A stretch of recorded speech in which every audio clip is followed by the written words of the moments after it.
خدا باپ کے زندہ و جلالی کلام میں سے زندگی برا کلام،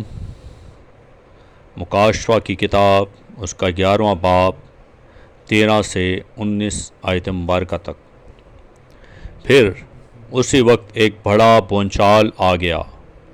اور شہر کا 10واں حصہ گر گیا، اور اس بونچال سے 7,000 آدمی مرے اور باقی ڈر گئے اور آسمان کے خدا کی تمجید کی۔ دوسرا افسوس ہو چکا، دیکھو تیسرا افسوس جلد ہونے والا ہے۔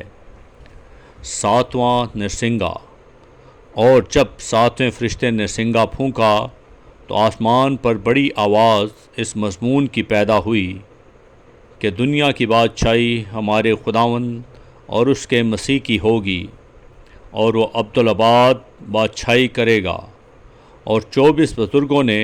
جو خدا کے سامنے اپنے تخت پر بیٹھے تھے منہ کے بل گر کر خدا کو سجدہ کیا اور یہ کہا کہ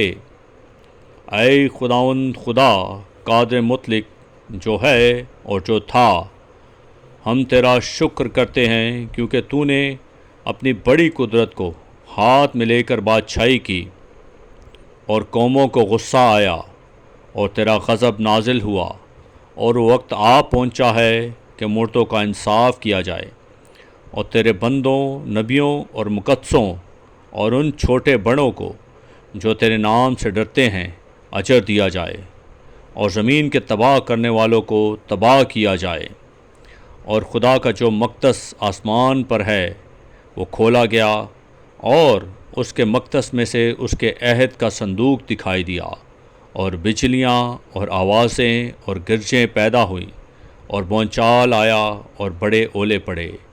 پاکلام کے پڑھے اور سنے جانے پر خداوند کی برکت ہو، خداوند کا شکر ہو، آمین۔